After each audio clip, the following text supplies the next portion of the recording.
dos maiores e melhores dons que Deus tem dado à humanidade é o dom da medicina, ser médico.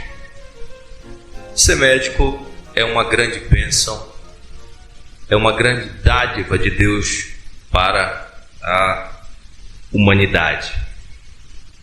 Eu creio que todos vocês sabem o que faz um médico, porque todos nós, em uma ou outra vez, já fomos em algum médico procurar ajuda e socorro. O médico é alguém que consulta pessoas, que faz diagnósticos, que passa receitas para que as pessoas possam tomar os remédios e ficarem curadas. Mas é interessante que, para serem curadas, essas pessoas precisam primeiramente admitir que estão doentes. O primeiro passo para alguém ficar curado da sua enfermidade é admitir sua doença e tomar os remédios receitados pelo médico. E também, para curar as pessoas, os médicos eles acabam se misturando com os doentes. Não tem jeito, é isso que um médico faz. Ele precisa passar uma boa parte do seu tempo com pessoas doentes. E acontece que às vezes os médicos acabam ficando doentes por se misturarem com os doentes.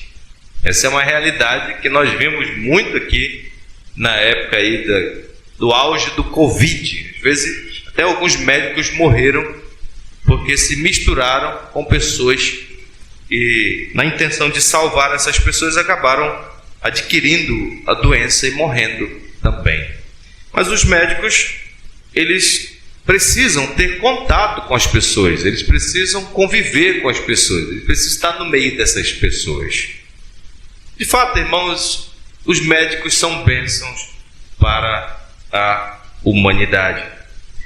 E hoje eu quero falar para vocês sobre o nosso grande médico, o Senhor Jesus Cristo, o médico dos médicos, aquele que veio trazer cura definitiva para a nossa pior doença, que é a doença do nosso pecado.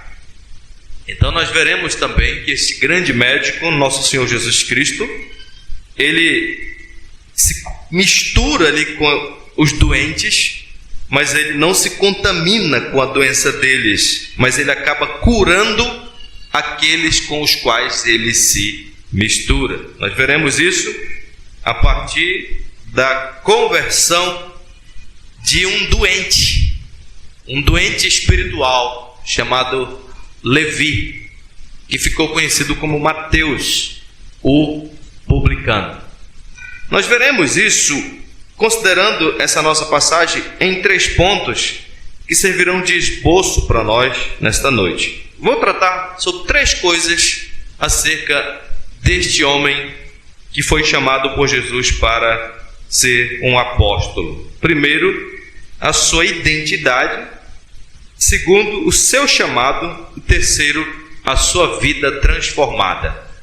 Sua identidade, seu chamado e sua vida transformada. Primeiro, sua identidade. Versículo 27 da nossa passagem nos fala sobre quem era este homem. Passadas estas coisas, saindo, viu um publicano chamado Levi assentado na coletoria.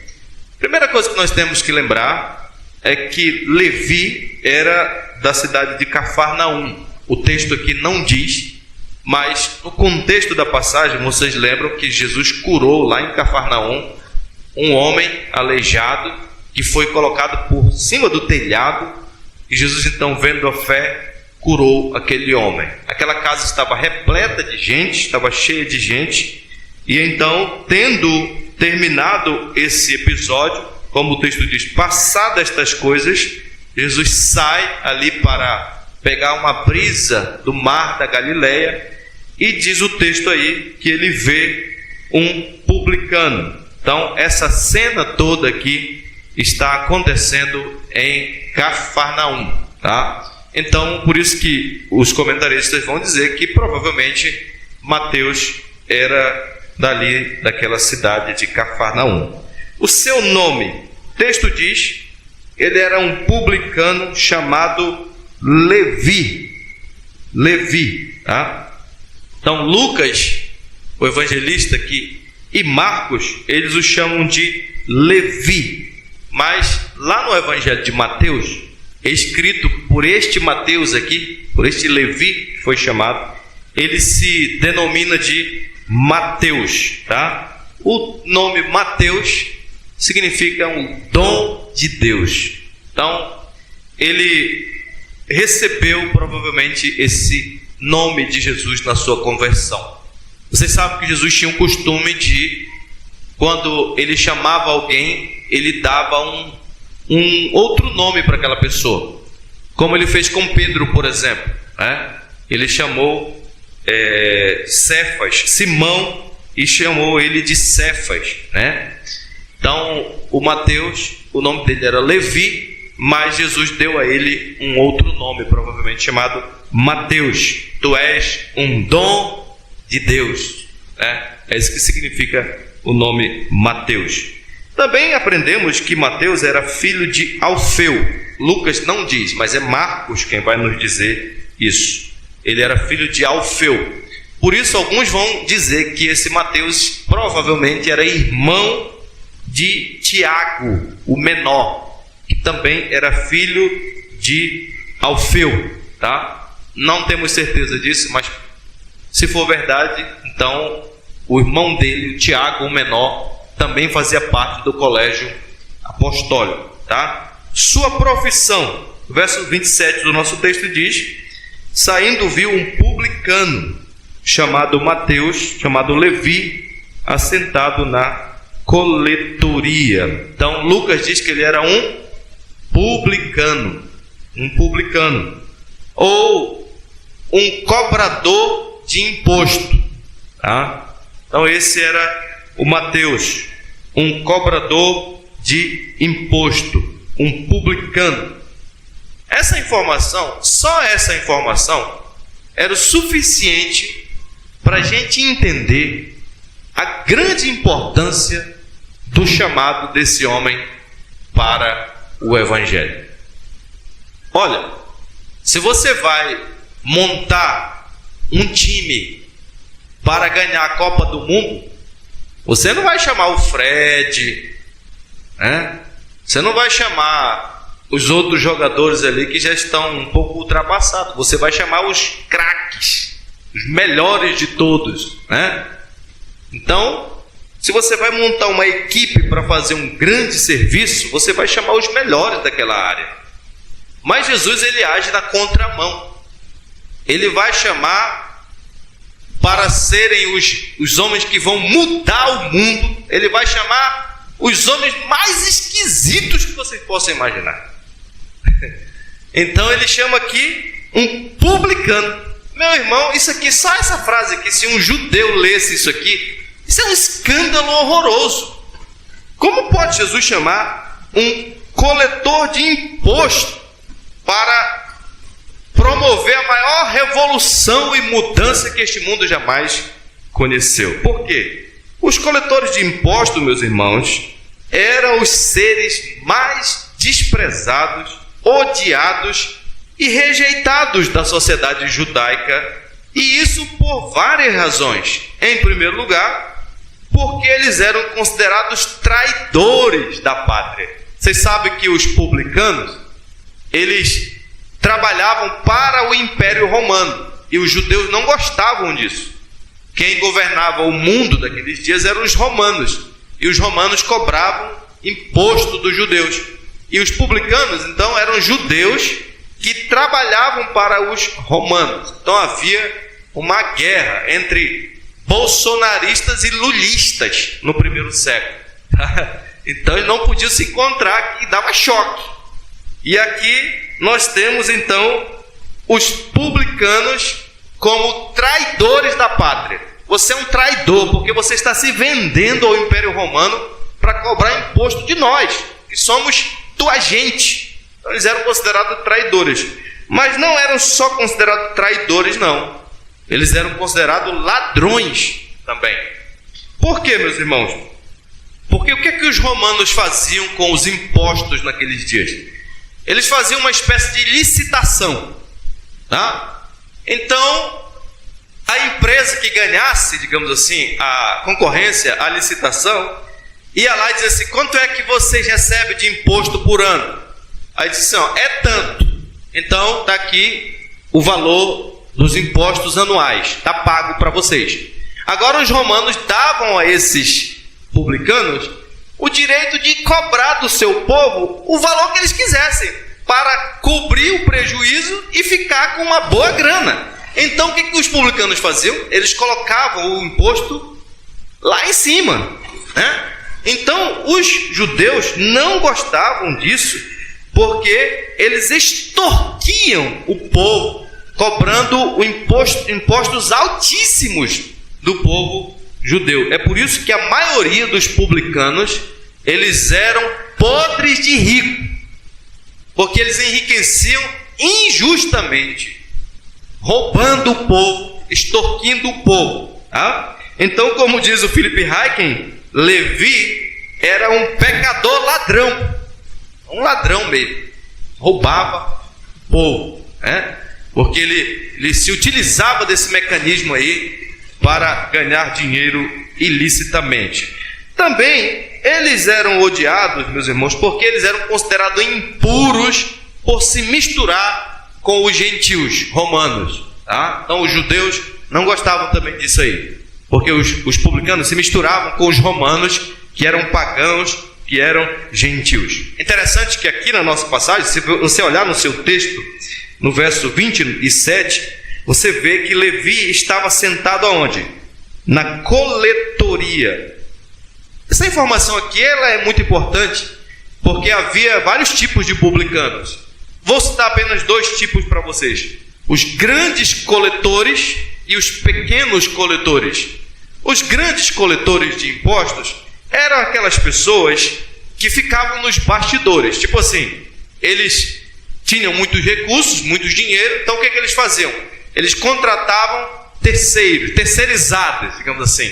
Eles não apareciam no cenário, eles eram odiados, então eles não davam a cara a tapa, os grandes coletores. Mas os pequenos coletores eram aqueles, meus irmãos, que davam a cara a tapa, que apareciam ali no cenário ao público, que geralmente ficavam ali eles mesmos na coletoria cobrando os impostos. Então Mateus era um pequeno coletor. É por isso que Jesus o encontra aqui sentado na coletoria, tá? Ele está ali naquela cabine de cobrança de impostos, digamos assim. Tá? Então ele era um pequeno coletor, ele era alguém conhecido do público, ele era alguém odiado pelas pessoas. As pessoas sabiam quem era ele. Tá? Quando nós lemos a parábola do fariseu e do publicano, em Lucas capítulo 18, vocês lembram o que é que o fariseu disse sobre o publicano? Ele disse: ó Deus, eu te dou graças, porque não sou como os demais homens, roubadores, injustos e adúlteros, e nem ainda como este publicano. Esse era o conceito que as pessoas tinham dos publicanos, né? Dos cobradores de impostos. É igual hoje em dia você falar que pertence a determinados partidos políticos. As pessoas já associam certos partidos com roubo, né? Então, infelizmente, é assim. E aqui, quando se falava em publicano, todo mundo associava com ladrão, um roubo, desonesto. Tá? Então, o conceito que as pessoas tinham dos publicanos era esse. Aí o publicano, diz o texto lá, ficou longe. Ele só batia no peito e dizia: ó Deus, ser propício a mim, pecador. Por que ele ficou longe assim? Porque ele não tinha o direito de entrar no templo, ele não tinha o direito de se aproximar. No máximo ele podia ficar lá no pátio dos gentios. Então o Philip Ryken, falando sobre a situação dos publicanos, diz assim: imundo é a palavra certa para eles, porque os fiscais estavam entre os homens mais desprezados em Israel. por colaborarem com os romanos, eram considerados traidores. Por terem arrecadado mais do que deveriam, eram considerados ladrões. E por terem tanto contato com os gentios, eram considerados impuros. De fato, alguns rabinos diziam que se um cobrador de imposto pusesse o pé na casa de alguém, tudo e todos dentro dela se tornariam impuros. Então Levi estava entre os mais baixos dos mais baixos. Os cobradores de impostos judeus eram facilmente os homens mais odiados da sociedade hebraica. Vermes desprezíveis e ricos. Eles eram classificados como injustos, adúlteros, prostitutos e que se misturavam com os pagãos. Teve um outro comentarista que disse assim: pecaminosamente rico e socialmente excluído. Quando as pessoas viam esse homem sentado em seu pedágio e contando seu dinheiro, elas o odiavam. Então, isso era de tal forma que se você se tornasse um publicano, você era expulso da sinagoga, você não servia como testemunha em um tribunal, você não servia para praticamente nada na sociedade. Você era um pária social, é um intocável. Então esse era o Levi, o Mateus Levi. Vamos considerar agora verso 28, final do verso 27 e verso 28, o chamado de Levi para o ministério e para a vida cristã. Passadas estas coisas, saindo, viu um publicano chamado Levi assentado na coletoria e disse-lhe: segue-me. Ele se levantou e, deixando tudo, o seguiu. Essa chamada de Jesus para Levi é uma coisa assim impressionante, sabe? Alguns até sugerem que talvez Jesus já conhecia ele, ou ele já teria visto Jesus em algum lugar, teria ouvido ele pregar, ou coisas dessa natureza. Talvez tivessem conversado em particular sobre alguns assuntos espirituais. Não sabemos, mas o fato é que agora Jesus parou diante dele e deu uma olhadela para ele, aquela olhada fulminante. Veja que o texto diz: saindo, viu um publicano chamado Levi. Viu, esse viu um publicano, preste atenção, não é simplesmente alguém que está passando e vê outra pessoa assim, mas esse viu é aquela visão cuidadosa, né? Aquele tipo de visão que interpreta o objeto apreciado, digamos assim. Foi um tipo de olhar contemplativo. Vocês que quando vocês eram solteiros, que estavam conquistando a esposa de vocês, eu acho que quando você viu a sua noiva, a sua namorada pela primeira vez, foi aquele olhar assim, eu não sei nem como é o nome, é um olhar impressionante, apaixonado, aquele olhar contemplativo, que você olha assim e fica fazendo uma leitura daquela pessoa. Pelo menos comigo foi assim quando eu vi a Yasmin pela primeira vez. Na verdade foi ela que se apaixonou primeiro por mim, tá? Mas o resto eu não vou contar. Mas o fato é que Jesus viu, ele olhou assim com aquele olhar penetrante, direto nos olhos deste publicano, tá? O publicano deve ter ficado assim meio nervoso, dizendo: meu Deus, o que esse homem quer comigo? E então a resposta está aí, bem rápida no nosso texto. Jesus disse: eu vou te falar o que eu quero contigo. Segue-me, segue-me. E o verso 28 diz que ele se levantou e, deixando tudo, o seguiu. Ele se levantou e, deixando tudo, o seguiu. Levi fez aqui uma ruptura decisiva com a sua vida antiga, tá? E o texto diz: se levantou e, deixando tudo, o seguiu, no nosso texto. Mas na realidade, no texto do Novo Testamento, no texto grego do Novo Testamento aqui, nós temos aquilo que os teólogos chamam de um particípio ativo, que indica uma ação contínua. Então, na realidade, o texto diz: ele se levantou e, deixando tudo, o seguia, mostrando que isso foi uma ação contínua de Mateus, e que durou toda a sua vida, inclusive, que começou naquele dia e durou toda a sua vida. Nós sabemos que durou toda a sua vida porque Mateus nunca mais voltou para a sua velha vida. Como é que nós sabemos disso?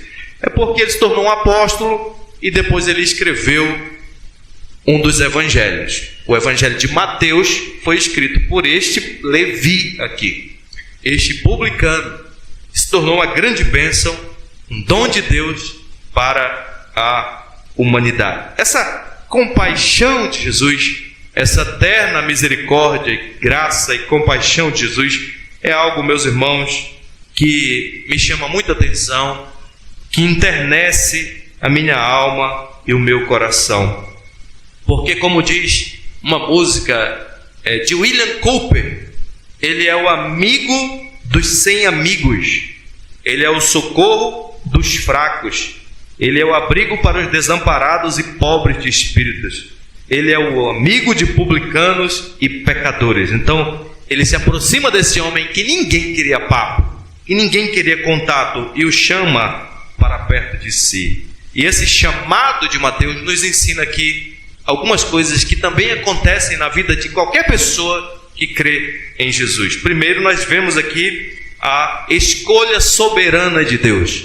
É Deus quem escolhe o seu povo. Não foi Levi que viu Jesus, se apaixonou por ele e disse: vou te seguir. Não. Jesus falou lá em João: não foste vós que me escolheste, mas eu vos escolhi e vos designei para que vades e deis fruto. Então, antes de Levi ver Jesus, Jesus já tinha o visto desde toda a eternidade, assim como nos escolheu nele antes da fundação do mundo. Segundo, nós temos aqui o chamado eficaz. Preste bem atenção. O Evangelho chama todo mundo ao arrependimento. Nós devemos pregar o Evangelho para todas as pessoas. Mas existe um chamado que é específico para aqueles que Jesus escolhe, que nós chamamos de chamado eficaz, tá? Então, embora todo mundo seja chamado, mas somente aqueles que são chamados eficazmente é que vêm e creem no Evangelho. É isso que Paulo fala: aqueles a quem Deus predestinou, a esse ele também chamou. Então ele não só escolhe o seu povo, mas ele chama o seu povo. E foi esse chamado aqui que Levi recebeu, chamado que o atraiu a Cristo o Senhor, tá? Então, até este momento, ele era um homem ávido por dinheiro sujo, cheio de desejo descontrolado de possuir as coisas dos outros. Mas ele foi agora, como diz o Philip Ryken, arrebatado da própria oficina do pecado e salvo quando não havia esperança para ele. Ele foi chamado pelo seu Salvador. Então, conversão é isso. É quando Deus escolhe o pecador e o chama por sua graça. Então, esse chamado é um dom da graça de Deus. É talvez por isso que Jesus botou o apelido dele de Mateus, né? Tu és um dom da graça de Deus. E terceiro, nós vemos também no chamado de Mateus a doutrina do arrependimento para a vida. Porque Deus o escolheu, Jesus o chamou, mas qual foi a resposta dele? O texto diz que ele deixou tudo para trás e o seguiu. Então, de repente, as suas disposições interiores mudaram de lado, tá? E ele desistiu de todas as suas estruturas pecaminosas que o levavam ao enriquecimento ilícito para seguir um pobre carpinteiro de Nazaré. Isso aqui, meus irmãos, é uma decisão sem volta. Não tem como voltar mais para lá. Pedro, Tiago e João podem voltar para pescar um dia. Se nada der certo com Jesus, eles ainda podem virar pescador. Agora aqui não tem volta para Mateus. Ele perdeu tudo aqui. Ele largou tudo, né? E isso ele fez para o resto da sua vida, porque quando Deus nos chama para seguir a Cristo, Ele nos chama para uma vida inteira de fé no seu Filho. Isso nos leva então ao terceiro ponto da nossa mensagem, que é a nova vida de Mateus. Aqui nós encontramos evidências de que realmente este homem mudou de vida. Olha aí, nos versos 28 ao verso 29 até o verso 32, né? Então lhe ofereceu Levi um grande banquete em sua casa. Numerosos publicanos e outros estavam com eles à mesa. Então aqui, do verso 29 até o verso 32, nós temos aqui as evidências que nos mostram que Levi de fato mudou de vida. Lucas diz que a primeira coisa que ele fez aqui foi o quê? Ofereceu um grande banquete em sua casa. Eu pergunto para vocês, meus irmãos, por que Levi mandou fazer este banquete? Algumas razões eu apresento para vocês aqui. Em primeiro lugar, para celebrar a mudança que aconteceu na sua vida. Isso foi a primeira coisa. Levi considerou a sua conversão como uma ocasião propícia para regozijo, alegria e esperança. Durante anos e anos ele esteve faminto por um relacionamento significativo com Deus. Agora ele estava ali festejando junto com Deus Filho. Conhecer Jesus é motivo para festa, para festejar.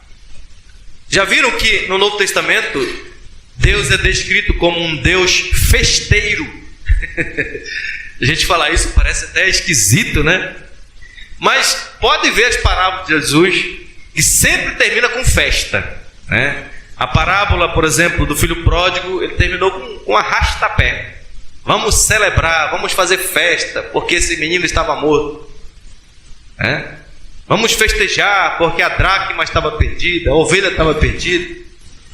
E depois, meus irmãos, nós encontramos nosso Senhor dizendo que até na presença de Deus existe o quê? Festa, quando um pecador se arrepende. Então é para celebrar mesmo a conversão das pessoas. Quando você vê seu filho professar fé, seu irmão, seu pai, seu amigo, isso é motivo para festa, é motivo para fazer festa mesmo, tá? Então, para celebrar a sua própria mudança de vida. Segundo, Levi preparou esse banquete para honrar o seu Salvador, tá? Que aqui era o seu convidado de honra. Toda pessoa que é salva, ela passa a ter comunhão com Jesus e passa a dar a Ele a honra que Ele merece, tá? Sem Ele não haveria comemoração, sem Ele não haveria motivo para se alegrar. O desejo de honrar a Deus, então, é o reflexo natural de uma alma que recebeu a cura divina, o perdão dos seus pecados. Então, estar na igreja, numa solenidade como essa nessa noite, para louvar e engrandecer o nome do Senhor junto com os irmãos, isso aí, meus irmãos, tem que ser um resultado natural da percepção de nossa conversão. Dizer, poxa, Deus me livrou da morte, da destruição, do inferno, salvou minha alma, perdoou meus pecados, me fez andar de cabeça erguida. Então não tem outra coisa a fazer a não ser celebrar com meus irmãos e glorificar o nome do Senhor. Então foi isso que Mateus fez aqui. Ele quer honrar o seu Salvador. E também, em terceiro lugar, este ex-cobrador de imposto organizou a festa por causa dos seus amigos. É o bispo Riley que diz assim: a alma que recebeu a graça de Deus não quer ir sozinha para o céu. Então, Levi queria que seus amigos conhecessem a Cristo também. Tanto é que o texto diz aqui que ele convidou muitos dos seus colegas publicanos, vários outros párias da sociedade, para jantar com Jesus. Ou seja, ele queria compartilhar com seus amigos a alegria que invadiu o seu coração. E eles queriam que essas pessoas também se aproximassem de Cristo para conhecer essa salvação que ele experimentou. Como que diz assim, olha, Meus amigos precisam saber disso. Meus amigos precisam ouvir o que eu ouvi. Eles precisam ouvir esse chamado maravilhoso, suave e doce do meu mestre, né? Então ele traz esse povo para perto de Jesus. Ele faz igual o André fez lá, né? Encontrou primeiro o seu próprio irmão e disse: achamos o Messias. Ou faz igual a mulher samaritana, que falou assim: olha, tem um homem ali que me falou toda a minha vida. Será que ele não é porventura o Messias? Vamos lá, vamos ver. Então essa é uma atitude muito boa e muito apropriada de alguém que foi salvo pela graça de Deus. E aí, irmãos, nesse ambiente de festa, não poderia faltar os estraga-prazeres do Novo Testamento, que são quem? Os fariseus. Os fariseus, eles estão ali estragando a festa, tá? E aí, quando eles veem que Jesus está batendo aquele papo na mesa com os publicanos e pecadores, eles começam a ficar escandalizados com isso. E aí eles acusam Jesus de comer e beber com a multidão errada. Com a multidão errada. Veja aí o versículo 30. Vamos ler juntos para vocês não dormirem? Vamos lá? Os fariseus e seus escribas murmuravam contra os discípulos de Jesus, perguntando. Olha só a pergunta que esses homens fazem. Qual é o grande problema desses homens com Jesus, irmão? O grande problema deles com Jesus está na lista de convidados. Na lista de convidados. Porque para um judeu, sentar-se na mesa para uma refeição era uma expressão espiritual tão forte que eles não faziam isso com qualquer pessoa. Teve um erudito que disse assim: no Oriente, ainda hoje, convidar um homem para uma refeição é uma honra, uma oferta de paz, confiança, fraternidade, perdão. Em suma, compartilhar uma mesa significa compartilhar a vida. No judaísmo, em particular, comunhão à mesa significa comunhão diante de Deus. Então, para os fariseus, certos membros da sociedade não deveriam sentar às mesas com eles, principalmente para um rabino como Jesus. Jesus está quebrando as regras dos rabinos aqui. Por que comeis e bebeis com os publicanos e pecadores? Observe que tem duas classes de pessoas aqui: publicanos e pecadores. Publicanos e pecadores, quem são essas pessoas? Irmãos, os publicanos eram cobradores de impostos, como eu já falei para vocês, né? Mas os pecadores aqui, eles incluíam aqui membros dos ofícios desprezados daqueles dias, como os cobradores de impostos, os pastores dos campos. Quando a gente vê o anjo aparecendo, anunciando o nascimento de Jesus para os pastores, a gente pensa que os pastores são uma pessoa tão importante. Eles eram extremamente menosprezados. Os pastores, os curtidores, os fisicamente deformados, os samaritanos e até mesmo mulheres eram consideradas às vezes como pessoas indignas naqueles dias, tá bom? Então comer com essas pessoas era considerado impuro, era participar do pecado deles também. Uma das maneiras de se demonstrar devoção a Deus para os fariseus era não se associando com essas pessoas, porque elas não eram pessoas respeitáveis. Então, nós podemos imaginar aqui o que se passava na cabeça dos fariseus. Eles estão escandalizados com a lista de convidados de Jesus de Nazaré. Como Jesus respondeu a esses homens para a gente concluir e fazer algumas aplicações práticas? A resposta de Jesus está aí no verso 31 e 32. Vamos ler juntos? Vamos lá? Respondeu-lhe Jesus: os sãos não precisam de médico, e sim os doentes. Não vim chamar justos, e sim pecadores ao arrependimento. Estava lendo o comentarista, o Philip Ryken. Ele tem um comentário muito bom no livro de Lucas.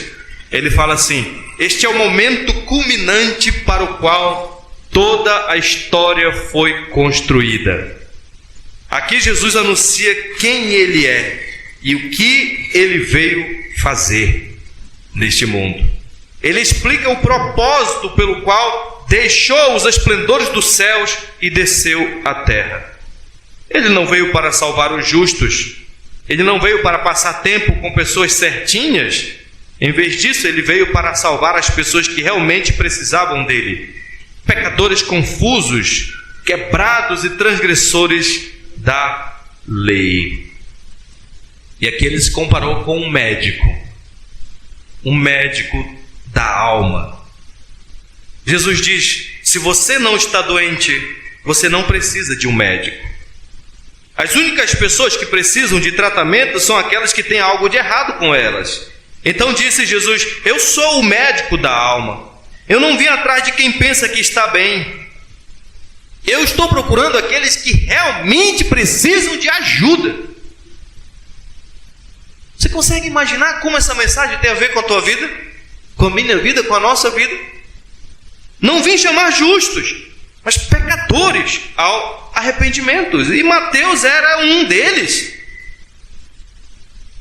Irmãos, esse é o maior escândalo do Evangelho. Porque se vocês observarem, 3 coletores de impostos são mencionados nos Evangelhos. E cada um deles encontrou perdão para a sua vida. Por exemplo, nós encontramos lá em Lucas 19 a história de Zaqueu, que era um maioral dos publicanos, um grande publicano. Ele foi salvo por Jesus. Nós lemos em Lucas 18, um publicano que foi justificado porque assumiu o seu pecado, na parábola lá. Não sabemos se aquilo era um fato mesmo. Agora nós vemos aqui Mateus recebendo o perdão total do Senhor. Em Lucas 15, verso 1, está dito que aproximavam-se de Jesus todos os publicanos e pecadores para o ouvir. E falando sobre o ministério de João, Jesus diz: todo o povo que o ouviu e até os publicanos reconheceram a justiça de Deus, tendo sido batizados com o batismo de João. O Evangelho é isso: esperança para os marginalizados, para os perdidos, para aqueles que não têm esperança.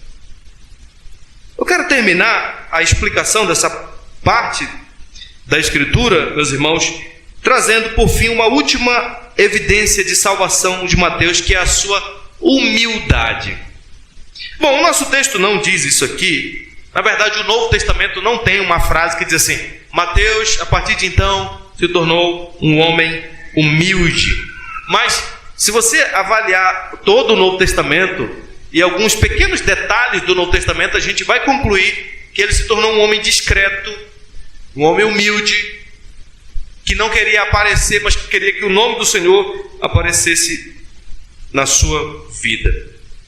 Por exemplo, quando nós lemos lá em Mateus, capítulo 10, verso 3, nós temos a lista dos apóstolos, tá? Do colégio apostólico. Sabe como é que Mateus é descrito lá? Mateus, o publicano. Mateus, o publicano. Se você vê a lista de apóstolos, em Marcos e em Lucas, eles não falam isso, o publicano, porque ele já não era mais o publicano, ele era o Mateus, salvo, dom de Deus, salvo pela graça de Deus. Então, os comentaristas dizem que Mateus se auto-identifica e se denomina como Mateus, o publicano. Ele é o único que se apresenta assim na lista dos apóstolos. E com isso, ele está querendo dizer: eu não tenho mérito diante de Deus. Eu sei quem eu sou. Eu sei de onde eu vim. Eu sei qual é a minha origem. Eu não tenho do que me gloriar. Eu sou o publicano. Aquele ser desprezado, quebrado, corrompido pelo pecado, mas que foi alvo da graça de Deus. Eu sou um grande pecador. Só a graça de Deus é que pôde me alcançar. Não há mérito em mim. Isso chama-se o quê? Humildade. Humildade é ver a si mesmo como Deus nos vê. Como é que Deus nos vê? Ele nos vê cheio de pecado. Então, quando nós conseguimos, pela graça de Deus, enxergar quem nós somos pela lente do Senhor, a gente começa a ser mais humilde, dizer: olha, eu não tenho mérito nenhum diante de Deus. Eu sou apenas Mateus, o publicano. Outro detalhe interessante. Aqui no Evangelho de Lucas diz que ele se levantou e, deixando tudo, o seguiu. Mas no Evangelho de Mateus, ele apenas diz: ele se levantou e o seguiu. E seguiu a Cristo. Quer dizer, Mateus, ao relatar o que ele deixou para trás, ele não diz: eu deixei tudo por Jesus. Fala assim: olha, só se levantou e foi embora, seguiu a Cristo. Mas Lucas vai especificar dizendo: ele deixou tudo. Mateus diz: não, ele só deixou, foi embora. A ideia então é que Mateus não quer chamar a atenção para si. Ele não quer que as pessoas saibam que ele deixou tudo, para que ninguém pense: oh, que homem maravilhoso, ele fez um sacrifício enorme por Jesus. Não, ele não quer levar essa glória. Ele é um homem humilde de espírito. Enfim, meus irmãos, Mateus é uma lembrança vívida de que o Senhor com frequência escolhe as pessoas mais desprezíveis deste mundo, lhes dá um novo coração e é capaz de usá-las para a glória de Deus. A história diz que por fim Mateus foi queimado numa fogueira por causa de Cristo e pelo evangelho que ele abraçou. Esse mesmo homem que abandonou uma carreira lucrativa sem pensar duas vezes, continuou disposto a dar tudo de si por Cristo até o fim da sua vida. Por isso eu quero concluir agora só aplicando essa passagem para a nossa vida prática. O que é que essa passagem tem a ver com você e comigo nessa noite? Primeiro, esses versículos nos ensinam sobre o poder da graça de Cristo em chamar pecadores perdidos. O Senhor chamou Mateus Levi. Então nós não podemos nos desesperar em relação à salvação e à conversão de qualquer pecador, por mais perdido que ele esteja. A história de Levi é uma lembrança de que não há pecadores que o Evangelho não possa transformar. Não há pecadores que Cristo não possa perdoar. Aquele que chamou Levi continua sendo o mesmo ontem, hoje e o será para sempre. Então, isso é um incentivo para continuarmos orando pelos nossos familiares, pelos nossos amigos, pelos nossos pais, pelos nossos irmãos, pelos nossos filhos. Às vezes você olha para um filho e diz assim: esse menino realmente é a ovelha negra da família, ele é um publicano, não serve para nada. Mas às vezes Deus tem um plano na vida dele de salvação, de conversão e de transformação no homem de Deus, como aconteceu com Mateus. Quem diria que este homem iria se tornar uma das maiores bênçãos de Deus para a humanidade? Isso nos mostra que a salvação não é uma coisa que depende de quem nós somos, mas da graça de Deus atuando na vida dos pecadores. Então, há esperança para todo tipo de pecador que se encontra com Cristo. Em segundo lugar, este texto também serve para nos mostrar que a conversão deve ser um motivo de grande alegria para os cristãos. Quando Levi se converteu, a primeira coisa que ele fez foi oferecer um grande banquete em sua casa. Ou seja, a sua conversão foi motivo de grande alegria para ele. Pode ser que os seus amigos tenham zombado dele, pode ser que seus amigos tenham dito: rapaz, você é doido, você está fazendo uma loucura da sua vida, você está abandonando todos os teus projetos, teus sonhos para seguir um carpinteiro pobre. Que história é essa? Isso é loucura, né? Então as pessoas podem ter ficado tristes com a conversão de Levi, mas Levi se alegrou porque Deus mudou a sua vida. É o bispo Riley que diz assim: a conversão é mais importante do que o casamento, do que ser uma pessoa nobre ou receber uma grande fortuna. A conversão é o nascimento de uma alma imortal, significa o resgate de uma alma do inferno. A conversão é o passar da morte para a vida, ser constituído rei e sacerdote para sempre. Significa receber as provisões espirituais necessárias tanto para a época quanto para a eternidade, e ser adotado na mais nobre e rica de todas as famílias, a família de Deus. Então, meus irmãos, nós deveríamos ter mais empolgação, mais alegria com o fato de que o Evangelho já nos alcançou. Como disse o pai do filho pródigo, era preciso que nos regozijássemos e nos alegrássemos, porque este teu irmão estava morto e reviveu, estava perdido e foi achado.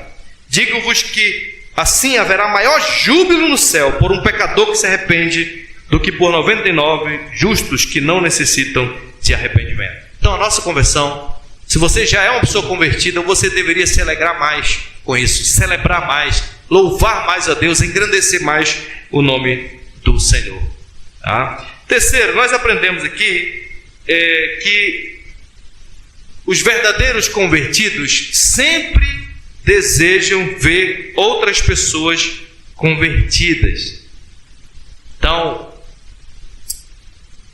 Mateus, aconteceu isso com ele aqui. Após a sua conversão, ele oferece um grande banquete para honrar o seu Senhor, se alegrar por sua conversão, mas também para evangelizar os seus amigos, para convidar seus amigos a virem até Cristo. Ele sabia que aquelas pessoas eram desonestas igual ele sabia que aquelas pessoas precisavam de libertação, de salvação, daquela paz que ele então havia encontrado. Então ele deseja que essas pessoas possam olhar no olho de Cristo e encontrar essa salvação, e encontrar essa paz.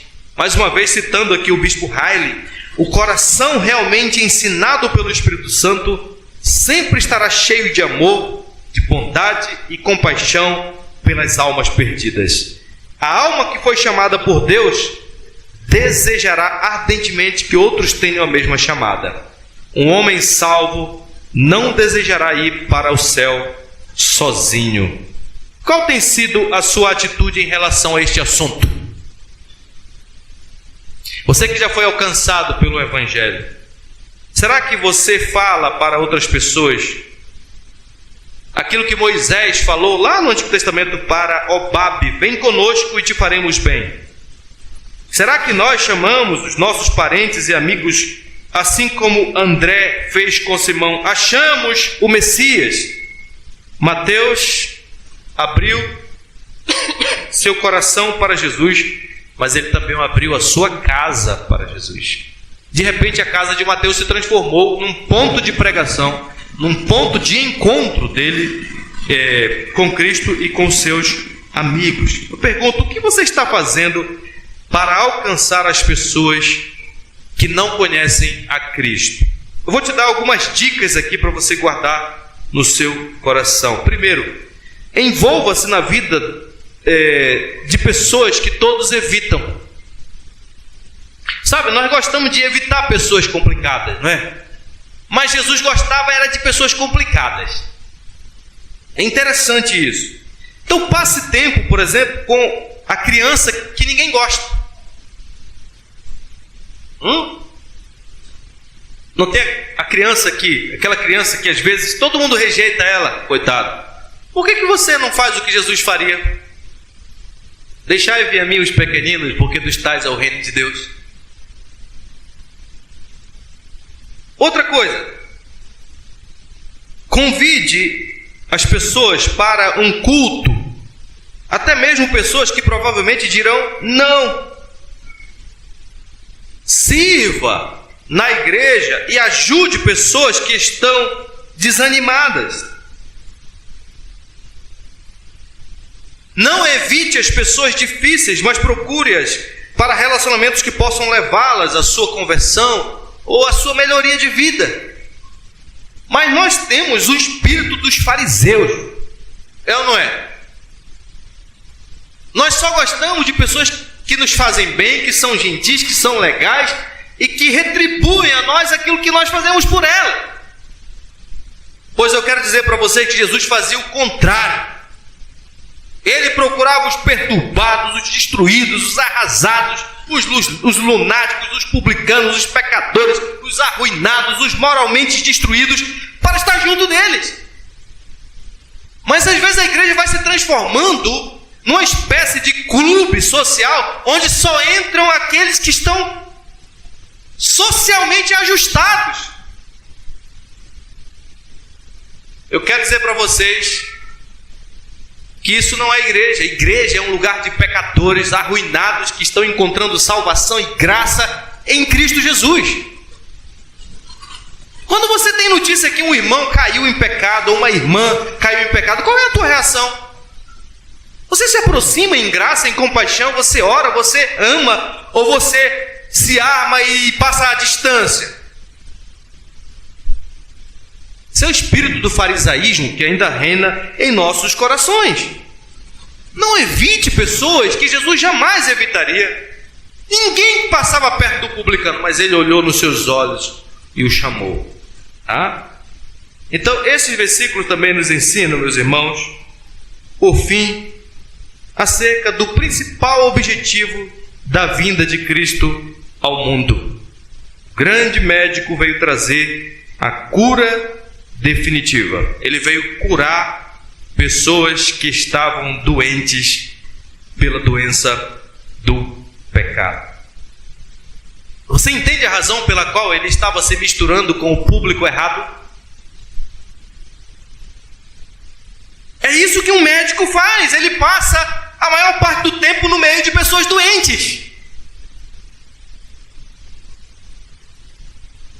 E aqui, em vez de ser infectado pelo pecado dessas pessoas, Jesus tinha o poder de curá-las.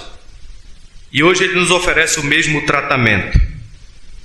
Talvez você que veio aqui seja uma pessoa que se sinta moralmente arruinado, doente, quebrado. Talvez você olhe e diga assim: eu sou um publicano, um pecador, eu não sou digno de estar perante a sociedade, perante a igreja, perante minha família. Eu sou uma pessoa tão indigna que eu não tenho coragem nem de conversar com uma pessoa digna. Pois bem, Jesus nos oferece um tratamento que só pode acontecer quando nós aceitamos o diagnóstico. E o diagnóstico, meus irmãos, é exatamente esse: vocês não prestam. Enquanto nós continuarmos insistindo que somos justos, que nós não precisamos de graça, nós não vamos ter necessidade do evangelho e não seremos salvos. Este era o problema dos fariseus. Eles dividiram o mundo aí em dois grupos, os justos e os pecadores. Adivinha no qual grupo eles estavam? Eles se afirmavam justos. Estavam dizendo que não precisavam de nenhum remédio que o doutor Jesus quisesse prescrever, mas a verdade é que todos nós precisamos de Jesus, porque todos nós somos pecadores, porque a Bíblia diz que não há justo nenhum sequer. Enquanto Jesus fala de justos, ele estava sendo irônico, ele não estava dizendo que as pessoas são justas, mas ele estava dizendo que existem pessoas que pensam que são justas, que talvez seja você nessa noite. Talvez você não tenha se rendido a Cristo e ao remédio do Evangelho, porque você ainda não percebeu que você é um imundo pecador.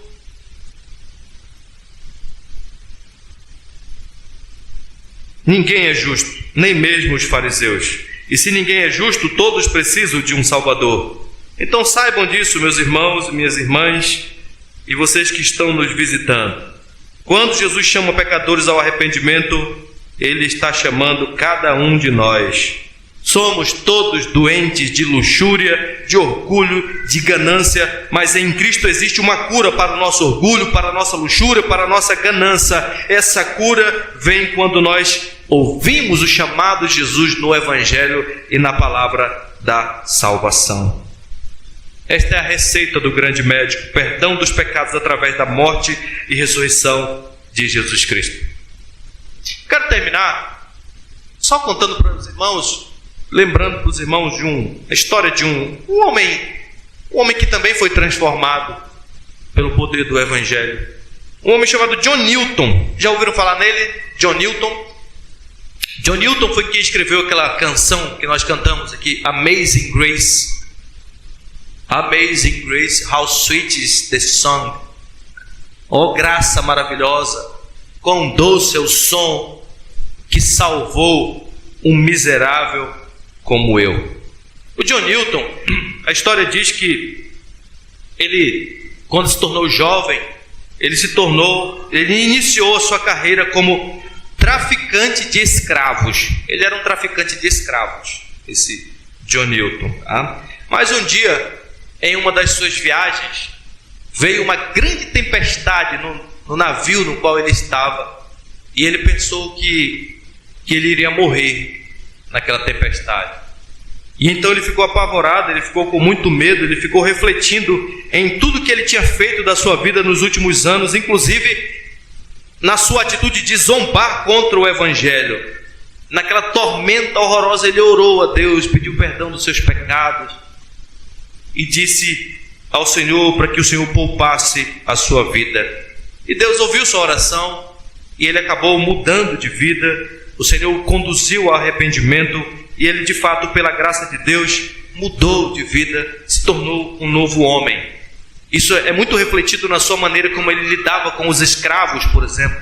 Ele abandonou essa profissão porque ele entendeu que isso era algo ultrajante, repulsivo, e por isso ele abandonou essa terrível prática. E desde então ele passou a trabalhar incansavelmente para a abolição da escravatura na Inglaterra. Esse John Newton, ele acabou se tornando amigo e orientador de William Wilberforce, que foi um homem de Deus na Inglaterra que se tornou um instrumento para a abolição da escravatura na história da Inglaterra. Refletindo sobre o perdão de Deus e sobre a poderosa obra da graça em sua vida, foi que ele compôs a canção Amazing Grace. Maravilhosa graça, quão doce é o som que salvou um miserável como eu. Essa música ela tem servido de fonte de inspiração para mostrar que Deus é capaz de mudar a vida de qualquer pecador arrependido. Newton teve uma profunda percepção da doença do seu pecado e por isso ele recorreu ao médico que poderia curá-lo. E assim como Mateus, ele ficou firme até o dia da sua morte. A história diz que algumas semanas antes de sua morte, já um homem velho, debilitado, ele disse o seguinte: olha, a minha memória praticamente já se foi, mas ainda consigo me lembrar de duas coisas. Eu sou um grande pecador e Cristo é um grande Salvador. E a história também diz que foi ele mesmo quem compôs o seu epitáfio antes de morrer. E no seu epitáfio está dito o seguinte: John Newton, uma vez infiel e libertino, um mercador de escravos na África, foi pela misericórdia de nosso Senhor e Salvador Jesus Cristo perdoado e inspirado a pregar a mesma fé que ele tinha se esforçado muito para destruir. Mudou de vida, serviu ao Senhor. Outrora, como ele mesmo disse, um infiel e libertino mercador de escravo.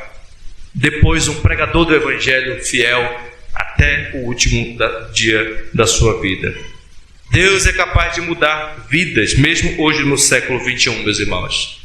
Porque Ele, de fato, é o nosso grande médico, enviado a este mundo para curar definitivamente a doença do nosso pecado. Se você é uma pessoa que já perdeu a esperança em você. Você precisa continuar perdendo essa esperança em você. Sabe aquele tipo de livro que diz assim, não perca a esperança em você? Pois eu digo o contrário. Perca a esperança em você. Não há esperança em você. Você é um doente que precisa de um médico que pode sarar a tua vida. Jesus veio a este mundo e ele disse, os sãos não precisam de médico. Quem precisa de médico é quem está doente. Você está doente? Achegue-se a esse médico. Ele tem poder para curar a tua enfermidade espiritual. Que Deus nos abençoe, meus irmãos. Amém. Amém.